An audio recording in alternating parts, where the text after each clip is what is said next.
Ricardo, a gente está vivendo uma situação particular assim no mundo e no Brasil especificamente, né? De um lado, a retomada da economia, mas com um desemprego muito grande ainda, e é uma situação um pouco até paradoxal, porque está se falando que tem um apagão de mão de obra, ao mesmo tempo que o desemprego é muito elevado, né?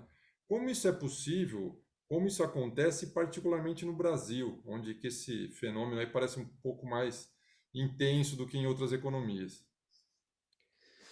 Juliano, você tem razão que às vezes parece paradoxal, mas não é, porque a gente está tendo uma reconfiguração, como sabemos, acelerada do mundo do trabalho e o desenho da nossa formação da educação básica e, obviamente, sua conexão também para o ensino superior está bastante distante do que a gente tem como expectativas de reconfiguração do mercado de trabalho, né?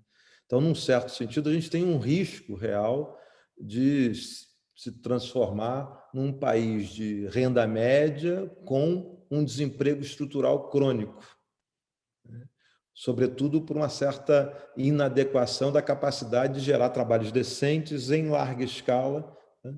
E com, obviamente, uma qualificação profissional adequada para isso.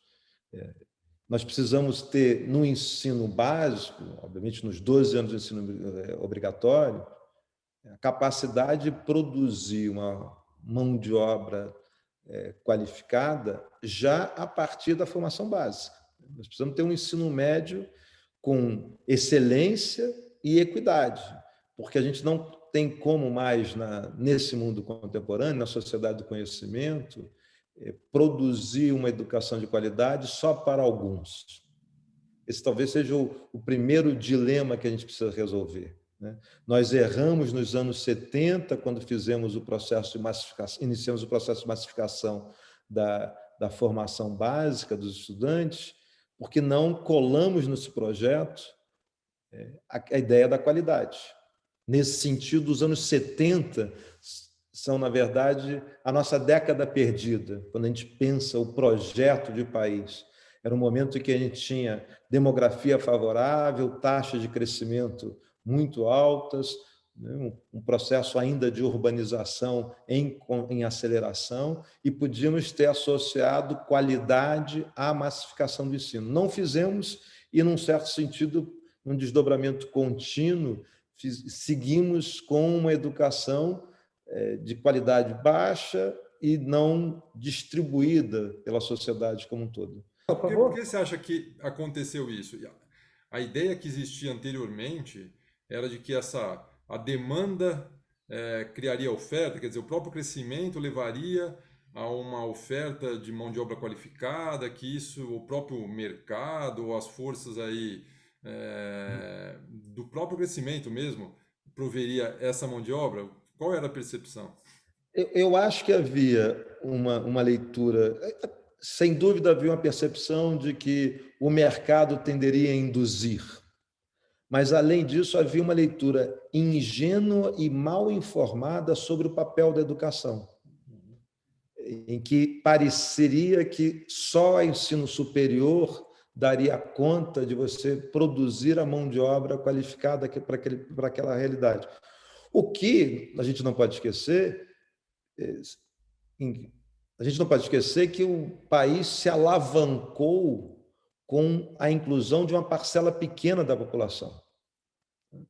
Era uma visão que tinha a miopia dos anos 70 e não percebeu o que, por exemplo, vários países europeus fizeram na transição do pós-guerra, um movimento de massificação da qualidade da educação para criar uma base social que tinha coesão, por um lado, e potência de dinamismo pelo outro.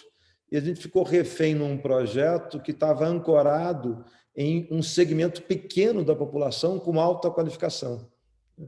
E esse projeto, que tinha talvez algumas dubiedades à época, na leitura do mundo, mas a gente sabia, poderia já ter feito isso, a sociedade do mundo já sabia isso, que precisava ter uma qualificação em larga escala. desde a formação básica e não exclusivamente na universidade. E aí ocorre, obviamente, o desdobramento que todos acompanhamos depois, que é a aceleração em direção à sociedade do conhecimento. Essa sociedade do conhecimento institui um campo de valores, evidentemente, mas também um campo de dinamismo socioeconômico político, que é atravessado pela automação, pela robótica, pela construção da quarta revolução industrial, e que aí torna absolutamente visível que aquilo que era um fundamento, na última instância, de uma sociedade democrática, contemporânea, que é ter educação de qualidade para todos, que foi feito, por exemplo, em vários países europeus, para além do seu fundamento de coesão social, se tornou essencial para esse contemporâneo de uma sociedade do conhecimento organizada a partir da aceleração da tecnologia, da robótica, da automação e todos os seus elementos que compõem a quarta revolução industrial. Aí o que acontece hoje?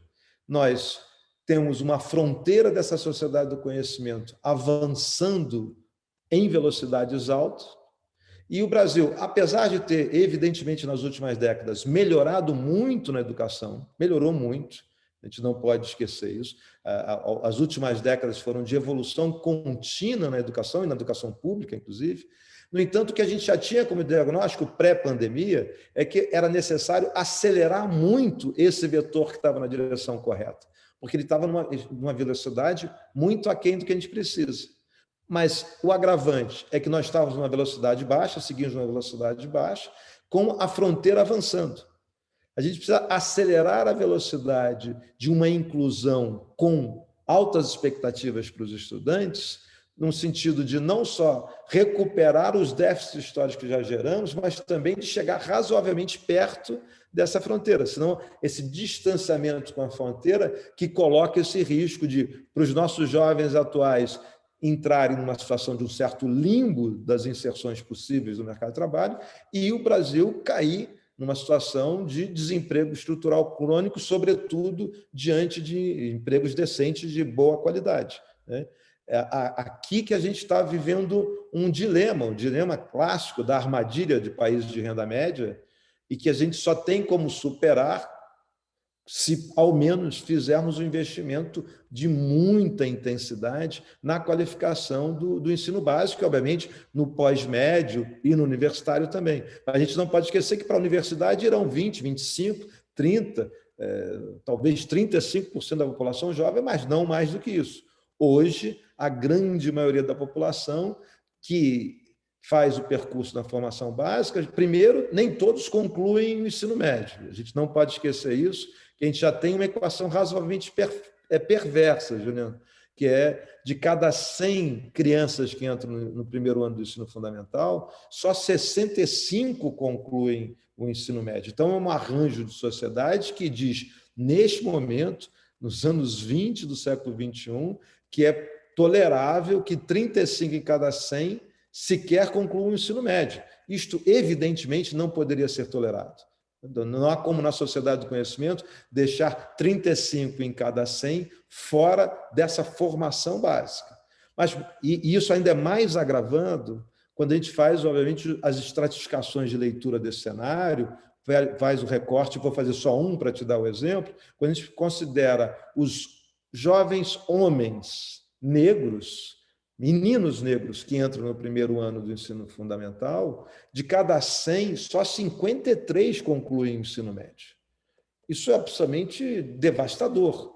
47, simplesmente por essa característica descrita, que seriam meninos e negros, 47 sequer concluírem o ensino fundamental, médio, isso implica que eles já estão fora da possibilidade de inserção na sociedade do conhecimento. Sem o ensino médio, não dá nem para começar o jogo.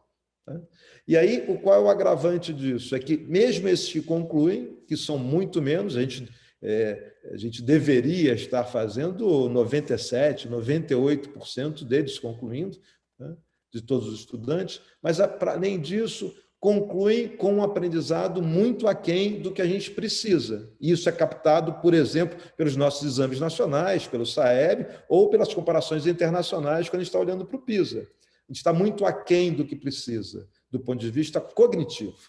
Agora, qual é o agravante? Como eu estava te provocando aqui a ideia de que a fronteira do conhecimento está avançando e a gente estava em rota, a conjuntura desse momento da política nos está estirando mais ainda da rota, tanto pela ausência do Ministério da Educação, como pelo efeito da pandemia. A gente estava em rota, tem como retomar a rota, mas ao retomar a rota, precisamos acelerar isso, porque as demandas que se fazem, que se configuram no novo mundo do trabalho, são para além daquilo que a gente já está deficitário, que são as dimensões cognitivas básicas.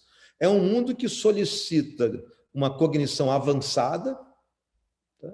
Não é assim só os fundamentos do letramento e do conhecimento lógico e matemática. A gente precisa ter habilidades e competências cognitivas avançadas que possam lidar com uma sociedade complexa.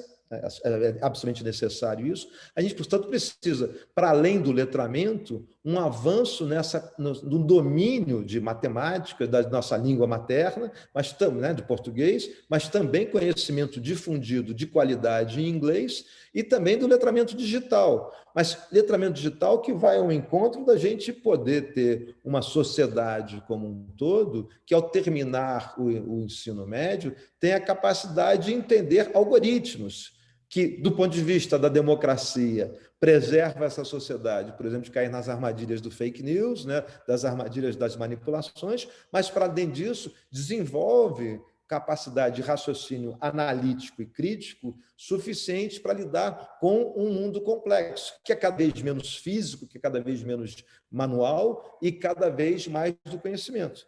Eu não aprenderei mais um ofício único com o qual eu conviverei ao longo de 30, 40 anos da minha vida adulta. Eu terei que, obviamente, saber alguns fundamentos desse ofício, ter capacidade de lidar com alguns recortes que eu faço, escolhas para as minhas competências específicas, mas eu terei que ter competências genéricas, amplas o suficiente para me adaptar ao longo desse meu percurso da vida adulta. E eu terei que ter condições para poder fazer com que esse aprender a aprender se dê de forma efetiva e não só diletante.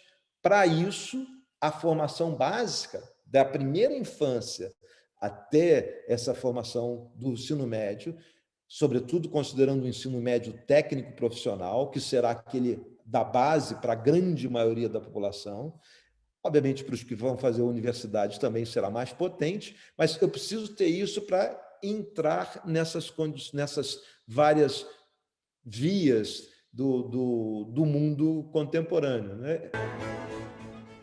Como entra a pandemia nessa história, né? Porque assim, uma pesquisa que vocês fizeram com o INSPER mostra ali um risco muito grande, até pela experiência internacional que já está mostrando ali, do impacto do ensino à distância, que enfim, não funcionou como se imaginava, né? E pode ter um efeito de longo prazo no próprio nível de aprendizado dos jovens, particularmente em relação ao Brasil. Quais os riscos que vocês identificaram de perda de ensino? Já tem essa situação histórica problemática, o que esperar daqui para frente, né? E como superar esse deságio?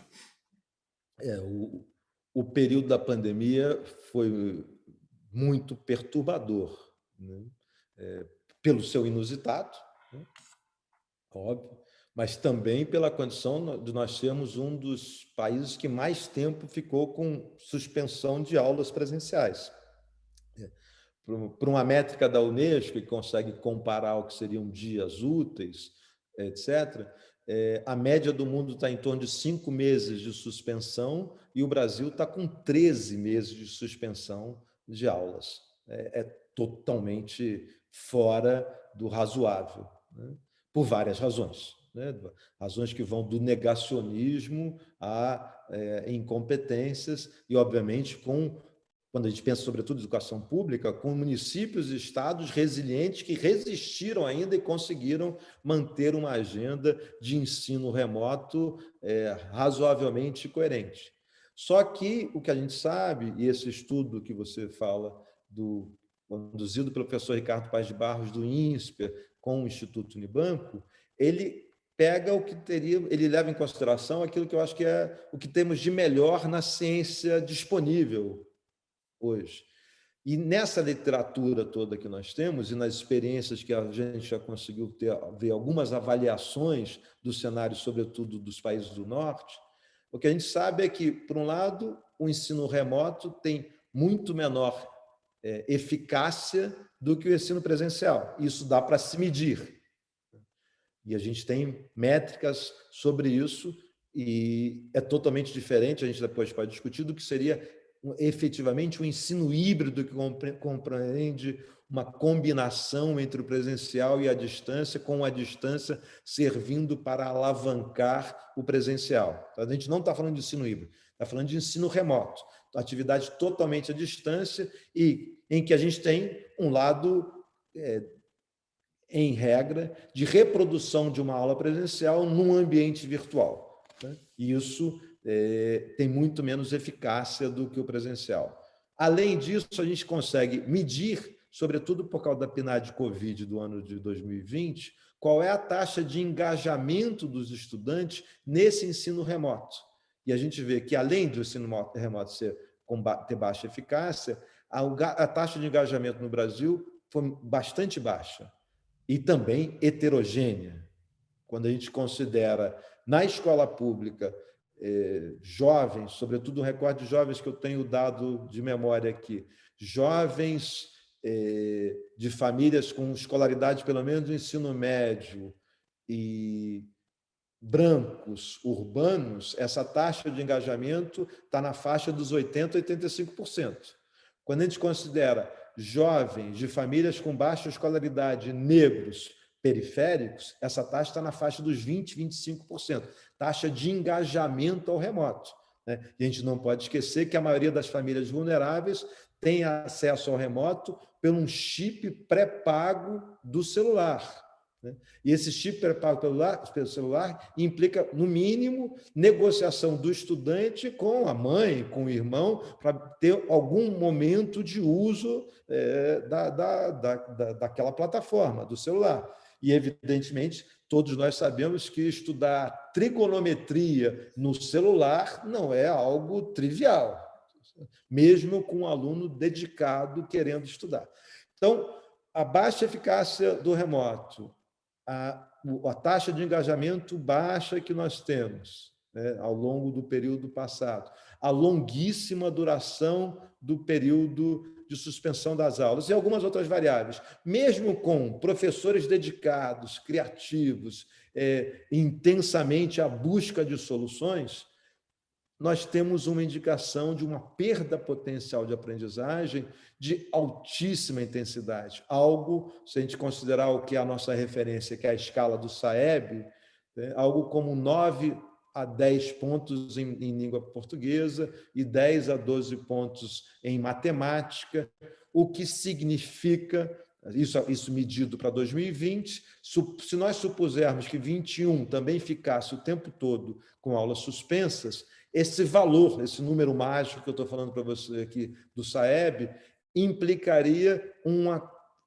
estudante que terminou o fundamental, o 9º ano de fundamental em 2018, iniciou 2019, o primeiro ano, todo presencial, né? 2019, fez o 2º ano do ensino médio em 2020, e supondo que 2021 ele ficasse o tempo todo como 2020, com aulas suspensas, 21 também, ele terminaria o ciclo do ensino médio, ele chegaria ao final do ensino médio não tendo aprendido virtualmente quase nada, dado essas estimativas que nós estamos falando de perda de aprendizagem. Mas é óbvio que a gente não pode ter um fatalismo pedagógico. Duas variáveis são importantes. Esses exercícios são todos de simulação com as referências, volto a dizer, da melhor ciência que nós temos à disposição. Então, por um lado, estados e municípios fizeram várias coisas ao longo de 20 que podem ter dado resultados mitigadores desse processo. A ver. Por outro lado, a questão mais importante é que nós temos o 2º semestre de 21 para trabalhar ainda.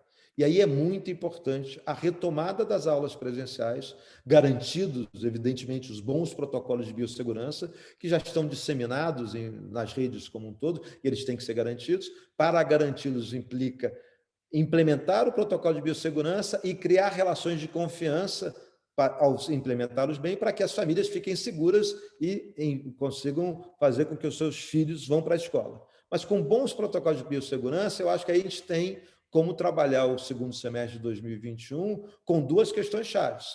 Atividades intensas de recuperação da aprendizagem, do ponto de vista tanto presencial como a parte híbrida que ficará à distância, né? E foco com um bom diagnóstico na largada de quais são as vulnerabilidades adquiridas, né, constatadas para cada estudante ao longo desse período. Então, a gente precisa fazer boas avaliações com o sentido de identificação de onde estão as fragilidades e conseguir aumentar a chance de personalizar os estudos ao longo do segundo semestre. Ponto muito importante dessa agenda. A pandemia terá um efeito de cauda longa. Nós não vamos magicamente, num semestre, o segundo semestre de 21, resolver os impactos associados a 3 semestres, o primeiro de 20, o segundo de 20 e o primeiro de 21. A gente precisa ter um olhar da política educacional que projete também uma cauda longa de recuperação, da medida em que os efeitos da pandemia também serão duradouros. Isso implicará trabalhar o segundo semestre de 21, mas também ter uma agenda estratégica muito singular para 2022 e ainda acho para 2023. Porque, por exemplo, as crianças que começaram o seu processo de alfabetização no período pandêmico, talvez tenham passado 1 ano e meio sem a socialização necessária para que a alfabetização se dê. Então, o comprometimento da sequência didática de aprendizagem é muito alta. E a gente precisa ter estratégias bastante formatadas, customizadas para cada contexto específico, que deem conta de recuperar essa defasagem e, ao mesmo tempo, entender que eu tenho que ter um ciclo criativo e inovador do ponto de vista pedagógico para acompanhar essas crianças por mais tempo. Os jovens que estão na outra ponta dessa história, eu preciso ter políticas muito focadas, inclusive políticas de renda. Não podemos esquecer que as pressões associadas à situação socioeconômica fazem com que a taxa de evasão desses jovens passe a ser muito alta. Então, precisa ter políticas de renda para a permanência desses jovens na escola em 21, e acho que 22 e provavelmente ainda em 23, e associado a isso, novamente, criatividade pedagógica, foco, dedicação, entender essa situação singular e dar conta de compensar e mitigar esses efeitos e, para além de mitigá-los, criar condições de uma trajetória, e aí parte do nosso maior dilema é que é enfrentar os desafios avassaladores do período da pandemia e, simultaneamente, criar condições que, para estas mesmas pessoas, esta geração que está na pandemia, ter saídas do processo educativo com maior qualidade do que nós tínhamos antes da pandemia. Isso é poliana, pensar nisso, uma visão poliana? Acho que não. Porque a questão que está em jogo hoje, isso acho que é fundamental, nós estamos conversando, é que talvez a vivência da sociedade desse período da pandemia permita ter despertado 2 dimensões. Eu acho que muito mais pessoas hoje, adultos, reconhecem o valor e a importância das professoras, dos professores e das escolas. Veem que não é uma coisa trivial, não é uma coisa fácil, porque conviveram com seus filhos em casa, tendo o desafio da aprendizagem. Então, primeiro, acho que há uma percepção maior de que é necessário ter bons professores e uma relação de confiança dos seus filhos com esses professores. A segunda coisa é que se percebeu que a tecnologia tem potências. Que a tecnologia tem potências para um aprendizado mais dinâmico. Quem aprendeu mais com isso? As professoras e os professores. Saíram de de um temor que existia antes de que a tecnologia fosse substitutiva dos professores. E, ao contrário, acho que cada vez mais se vê que a tecnologia está a serviço, é um par, é um elemento de apoio que pode potencializar a aprendizagem. Acho que a combinação dessas duas coisas, Juliano, nos permite criar uma expectativa, se a sociedade discutir isso intensamente, que a sociedade brasileira, incluindo aqui as suas elites econômicas, culturais, políticas, toda a sociedade brasileira, mas implicada a elite, passe efetivamente a priorizar a educação. E essa questão que é a questão nucleadora de uma mudança da estratégia, que é se, de forma sóbria, refletida, crítica, a sociedade brasileira disser que educação é uma prioridade, que educação de qualidade para todos é uma prioridade absoluta, que esta educação de qualidade com equidade abre as portas da garantia dos direitos, não só de educação, mas de toda outra gama de direitos, acho que há uma possibilidade de uma reconfiguração de um pacto de sociedade que projete uma visão de curto, médio e longo prazo que saia do período da pandemia numa posição superior à que estava, do que seria possível projetar em 2019, pré-pandemia. Acho que é esse o desafio que nós temos hoje. Sair dessa crise radical que nos atravessa, com todas as implicações, né? Uma crise que faz a gente chegar a 550 mil mortos, sabendo, pela experiência do mundo, que algo como 300 mil, talvez, ou 200 mil dessas mortes fossem evitáveis. Então, evidentemente, uma situação absolutamente devastadora, com implicações de saúde mental para as crianças, com várias implicações negativas. No entanto, há possibilidade de transformar a vivência dessa experiência tão dura numa oportunidade de escolha de sociedade para definir a educação pública de qualidade para todos como uma prioridade absoluta. E, em simultâneo, fazer a opção pela prioridade da educação, criar condições para que o ensino híbrido se configure de forma virtuosa, com a combinação entre o presencial e a distância, aumentando a probabilidade da autonomia para os estudantes, autoria para os estudantes e, portanto, maior produção de sentido para as crianças, para os adolescentes e para os jovens, e elas terem maior possibilidade de, ao ter mais sentido, se engajarem num processo de ensino-aprendizagem que, para cada um e para todos, terá muito mais potência de transformação.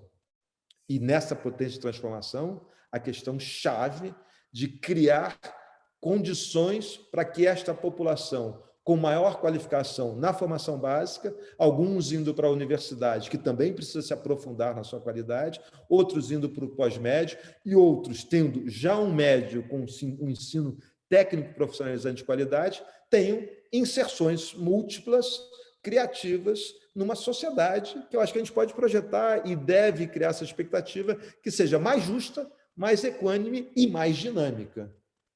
Nessa equação, o investimento efetivamente prioritário na educação, com uma sociedade demandando essa prioridade, se faz essencial e acho que incontornável.